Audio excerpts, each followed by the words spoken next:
রাত যত গভীর হয় কিছু সত্য ততই অন্ধকার হয়ে যায়। আর কিছু গল্প যেগুলো শুরু হয় ভালোবাসা দিয়ে শেষ হয় বিশ্বাসঘাতকতা, মিথ্যা আর মৃত্যুর মধ্যে দিয়ে। এই গল্পটা শুধু একটা খুনের না, এটা এমন একটা গল্প যেখানে সম্পর্ক ছিল মুখোশ, ভালোবাসা ছিল নিয়ন্ত্রণ, আর সত্য ছিল সবচেয়ে বড় শত্রু। এটাই সিনাবোরার গল্প। মুম্বাই শহর, আলো, গ্ল্যামার, বড় বড় নাম আর ক্ষমতার শহর। সেই শহরেই এক প্রভাবশালী নারী, একজন সফল মিডিয়া টাইকুন।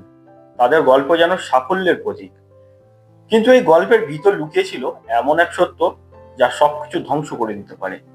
যাকে ইন্দ্রাণী সবার সামনে নিজের বোন বলে পরিচয় দিতেন, সেই সিনাবোরা আসলে তার নিজেরই মেয়ে। এই সত্যটা ছিল বছরের পর বছর চাপা পড়ে থাকা এক বিস্ফোরণ। আর সেই বিস্ফোরণের স্ফুলিঙ্গ ছিল ভালোবাসা। যখন সিনা প্রেমে পড়ে রাহুল মুখার্জির সঙ্গে, প্রেমটা ছিল স্বাভাবিক, কিন্তু সম্পর্কটা ছিল বিপজ্জনক।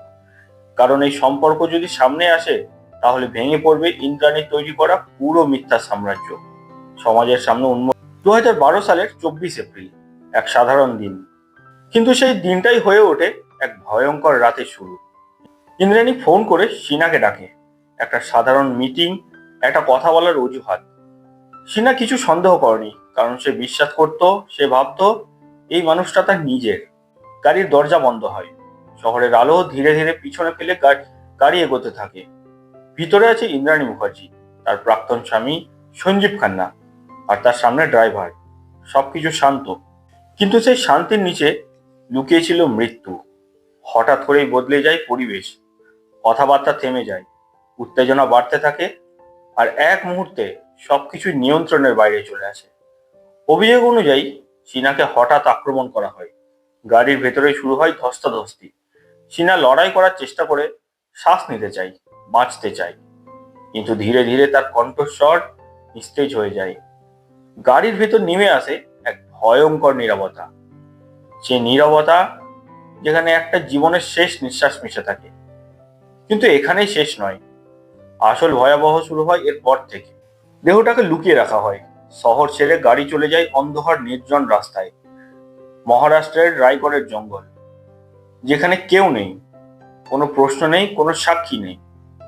সেখানে দেহে পেট্রোল ঢেলে আগুন ধরিয়ে দেওয়া হয়। আগুন ধীরে ধীরে সবকিছু গ্রাস করে নেয়, চিহ্ন মুছে যায়, প্রমাণ শেষ হয়ে যায়, আর এক তরুণ জীবনের অস্তিত্ব ধোঁয়ার মতো মিলিয়ে যায় রাতের আকাশে। পরের দিন সূর্য ওঠে, শহর আবার ব্যস্ত হয়ে যায়। ইন্দ্রাণী মুখার্জি স্বাভাবিক জীবনে ফিরে আসে। সবাইকে জানানো হয় সিনা নাকি আমেরিকায় চলে গেছে, নতুন জীবন শুরু করেছে। অন্ধকার যত গভীর হয়, সত্য তত নিঃশব্দে শ্বাস নিতে থাকে। আর কখনো কখনো একটা ছোট্ট ভুল, একটা ভাঙা মুহূর্তই খুলে দেয় সবচেয়ে বড় রহস্যের দরজা। সিনাবোরার কেসও ঠিক তেমনই। 3 বছর নিখুঁতভাবে চাপা রাখা এক খুন, যা হঠাৎ করে সামনে আসে এক অপ্রত্যাশিত জায়গা থেকে। 2015 সাল, মুম্বাই পুলিশের কাছে এটা ছিল সাধারণ তদন্ত। একটি আলাদা মামলায় গ্রেপ্তার করা হয় এক ড্রাইভার, শ্যাম্বর রায়। প্রথমে কেউ জানতো না এই মানুষটাই লুকিয়ে রেখেছে ভারতের অন্যতম বড় ক্রাইমের চাবিকাঠি। জেরা শুরু হয়, সাধারণ প্রশ্ন, সাধারণ উত্তর, কিন্তু ধীরে ধীরে চাপ বাড়তে থাকে, আর সেই চাপের নিচে ভেঙে পড়ে নীরবতা। একটা মুহূর্ত, একটুখানি দ্বিধা, তারপর হঠাৎ করে বেরিয়ে আসে সেই কথা, আমি একটা খুনের সঙ্গে জড়িত। পুলিশ থমকে যায়, জেরা ঘরের বাতাস বদলে যায়। নামটা উচ্চারণ হয় সিনা বোরা। প্রথমে পুলিশ বিশ্বাসই করতে পারেনি, কারণ এই নামই তো বহুদিন আগে হারিয়ে গেছে। অফিসিয়ালি সে বিদেশে নতুন জীবন শুরু করেছে। তাহলে হঠাৎ এই খুনের গল্প এলো কোথা থেকে? তদন্তকারীরা গভীরে যেতে শুরু করে। শ্যাম্বর রায় ধীরে ধীরে খুলতে থাকে সেই রাতের গল্প, গাড়ি, শ্বাসরোধ, আগুন, জঙ্গল, আর সেই নাম ইন্দ্রাণী মুখার্জি। এবার আর বিষয়টা ছোট থাকে না, এবার ঝড় ওঠে পুলিশের ভিতরে। কারণ যার নাম উঠে আসছে তিনি সাধারণ কেউ নন, একজন হাই প্রোফাইল মিডিয়া ব্যক্তিত্ব। মুম্বাই পুলিশ পুরনো ফাইল খুলে বসে। 2012 সালের নিখোঁজ ডায়েরি, ফোন রেকর্ড, ইমেল সবকিছু আবার খতিয়ে দেখা শুরু হয়। তখনই শুরু হয় বড় বড় সন্দেহ। কেন সিরাবোরা হঠাৎ করে সব যোগাযোগ বন্ধ করে দিল? কেন তার বিদেশ যাওয়ার কোনো অফিসিয়াল প্রমাণ নেই? কেন তার ব্যাংক অ্যাকাউন্ট, সোশ্যাল মিডিয়ার লাইভ হঠাৎ থেমে গেল? প্রতিটা প্রশ্ন যেন একটা অন্ধকার দরজা খুলতে থাকে। এরপর পুলিশ যায় রায়গড়ের সেই জঙ্গলে যেখানে শ্যামবর রায় বলেছিল দেহ ফেলা হয়েছিল। জঙ্গলের নিস্তবতা, শুকনো মাটি পুড়ে যাওয়ার গাছের গন্ধ, আর সেই মাটির নিচে লুকিয়ে থাকা কঙ্কাল। ফরেন্সিক টিম এসে কাজ শুরু করে।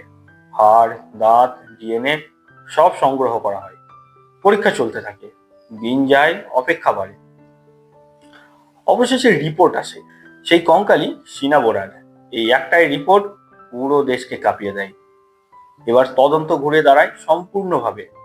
পুলিশ সরাসরি পৌঁছে যায় ইন্দ্রাণী মুখার্জির কাছে। প্রথমে তিনি সব অস্বীকার করেন, শান্ত, আত্মবিশ্বাসী, যেন কিছুই জানেন না। কিন্তু তদন্তকারীরা এবার প্রস্তুত। কল ডিটেল রেকর্ড করা হয়, লোকেশন ট্র্যাকিং করা হয়। দেখা যায় খুনের দিন একই গাড়ি একটাই রুটে চলেছে, একই সময়ে মোবাইলের টাওয়ার লোকেশন মিলছে। একটা একটা করে জাল শক্ত হতে থাকে। এরপর শুরু হয় ইমেল তদন্ত।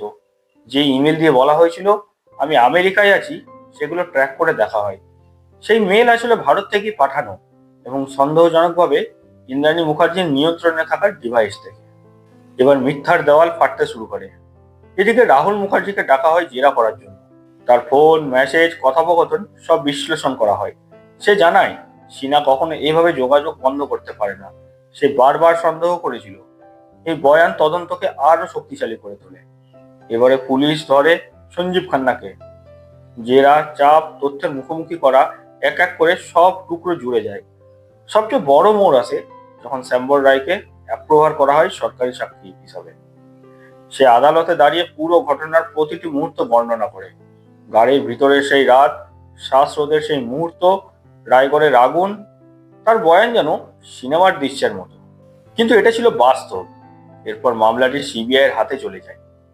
তদন্ত আরো গভীর হয়। প্রতিটা প্রমাণ, প্রতিটা শব্দ, প্রতিটা নড়াচড়া বিশ্লেষণ করা হয়। আদালতে একের পর এক চাঞ্চল্যকর তথ্য উঠে আসে। বোন আসলে মেয়ে, বিদেশে যাওয়া ছিল সব সাজানো গল্প, নিখোঁজ আসলে খুন।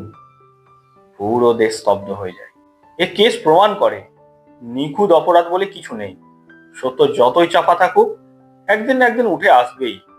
আর কখনো কখনো একটা ছোট ফাঁক, একটা স্বীকারোক্তি বদলে যায় সব কিছু। শেষ পর্যন্ত এই তদন্তে শুধু একটা খুনের রহস্য উন্মোচন করেনি, এটা খুলে দিয়েছে একটা মানুষের ভিতরের অন্ধকার, এক পরিবারের লুকোনো সত্য, আর এক সমাজে থাকা এক মুখোশ। আর সেই কারণেই শিনা বোরার কেস আজও শুধু একটি মামলা নয়, এটা একটা অমীমাংসিত অন্ধকারের প্রতিচ্ছবি। এই মামলাটি দীর্ঘদিন ধরে ট্রায়ালে রয়েছে এবং এখনো পর্যন্ত চূড়ান্ত দণ্ডাদেশ সম্পূর্ণভাবে ঘোষণা হয়নি। তবে আদালতের বিভিন্ন গুরুত্বপূর্ণ সিদ্ধান্ত রয়েছে। 2015 সালে ইন্দ্রাণী মুখার্জি গ্রেপ্তার হন এবং দীর্ঘ সময় বিচারাধীন বন্দী হিসেবে জেলে থাকেন। 2022 সালে ভারতের সুপ্রিম কোর্ট জামিন দেয়, কারণ ট্রায়াল দীর্ঘদিন চলছিল এবং এখনো শেষ হয়নি। পিটার মুখার্জিকে ষড়যন্ত্রের অভিযোগে গ্রেপ্তার করা হলেও 2020 সালে তাকে জামিন দেওয়া হয়, কারণ তার বিরুদ্ধে সরাসরি জড়িত থাকার প্রমাণ তুলনামূলক দুর্বল বলে আদালত মনে করে। সঞ্জীব খান্না এবং অন্যান্য অভিযুক্তদের ক্ষেত্রেও বিচার প্রক্রিয়া দীর্ঘদিন চলছে। অর্থাৎ আদালত এখন চূড়ান্তভাবে দোষী বা নির্দোষ ঘোষণা করেন। মামলাটি এখনো বিচারাধীন। যদি আপনার এই গল্পটা ভালো লাগে তাহলে দয়া করে লাইক করুন, কমেন্ট করুন আর সাবস্ক্রাইব করুন আমাদের চ্যানেল গল্প করো গপ্প বলিতে, আরো সত্য ও রহস্যের গল্পের জন্য। নমস্কার।